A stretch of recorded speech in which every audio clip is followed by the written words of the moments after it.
검토되어야 될 대상이라고 생각을 합니다. 그런데 지금까지 진행되어 온 청문회를 보면 약간 과도한 수준의 신상털이나 혹은 일방적인 방식의 흠집내기식의 어떤 들춰내기들이 종종 이루어지는 형태들을 볼 수 있었는데요.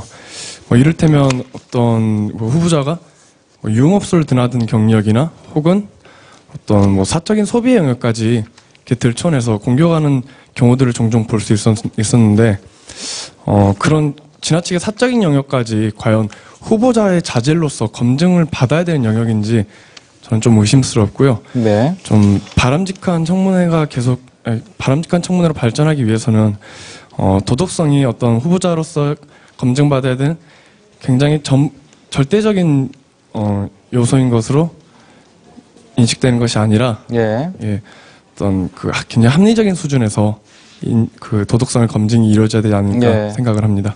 사실 그 검증 과정에서 보면은요, 아니면 말고식의 검증도 분명히 있었던 것 같고요. 뿐만 아니라 단정이라고 할까요?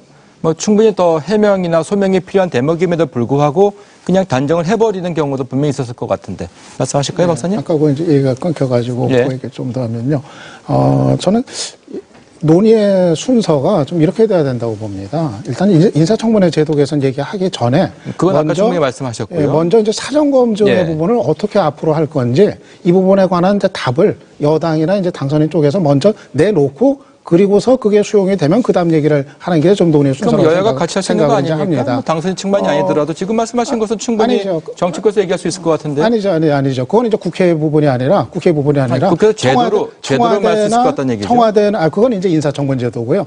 그 이전에 이제 청와대나 어떤 정부기관 차원에서 사전검증의 문제를 이제 앞으로 어떻게 해결을 할 건지 이거에 관한 어떤 답을 국민들한테 국회에 내놓고 그 다음 논의를 하는 게 좀 순수한 생각이 들고요.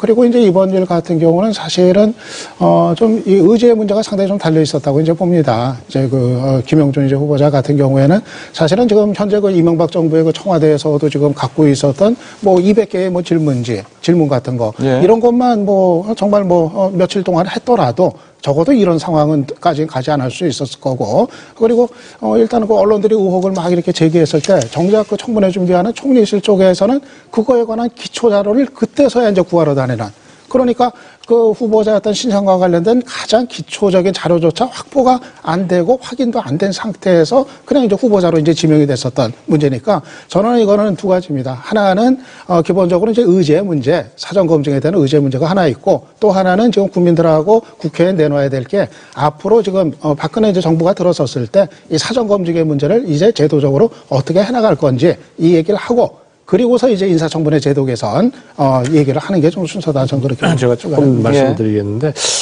이거 사전 검증은 아까 말씀드린 것처럼 전 필요하다고 생각을 해요. 지금까지는 제도화는 안 됐는데 그 관행적으로 청와대 그러니까 우리 대통령실에서는 그동안에 인사기획관이나 이런 거 민정수석실을 통해서 검증을 해왔고 230여 개에 달하는 질문을 사전 검증을 해오고 지금 그러고 있어요. 근데 당선인의 경우에 그렇게 아까 말씀드린 것처럼 그렇게 하기에는 지금 시간이 좀 촉박하다 하는 측면이 없지 않아 있습니다. 그래서 그거는 앞으로 어떤 형태로든지 우리가 합의를 해서 제도화가 되면 전 좋겠다고 생각을 해요. 근데 오늘 지금 두 분 방청객 말씀이 다 오르신 말씀이에요. 도덕성 대단히 중요하죠. 공적인 이 자리에 가서 중요한 의사결정을 하실 분이 도덕성이 낮으면 안 되지 않습니까?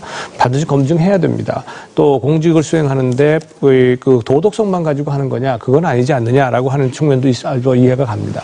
많은 시청자분들 여기 계신 또 우리 방청객 여러분들도 아마 언론에서 보셨을 텐데 박근혜 당선인이 들고 다니는 백이 그렇게 큰 화제가 됐죠. 어제 오늘 아마 보셨을 겁니다. 우리 대한민국이 이런 나라입니다. 백이 이게 무슨 어느 나라 백이냐. 대통령의 손자애가 무슨 패딩 점퍼를 입었는데 이게 얼마짜리더라. 이거 가지고 대통령의 도덕성을 비난하는 나라입니다. 이거는 정말 도가 지나친 겁니다. 옷을 뭘 입었느냐, 무슨 가구가 뭐냐 가지고 경험하시지 않으셨어요? 지난번에 문재인 후보 광고를 했더니 거기에 나온 그 집에 아파트에 나오는 가구 가지고서 시비 붙은 거 아시잖아요.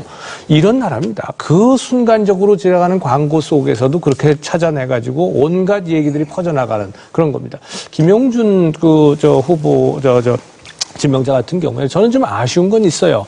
이분이 정말 당신이 생각할 때 자신이 있고 나는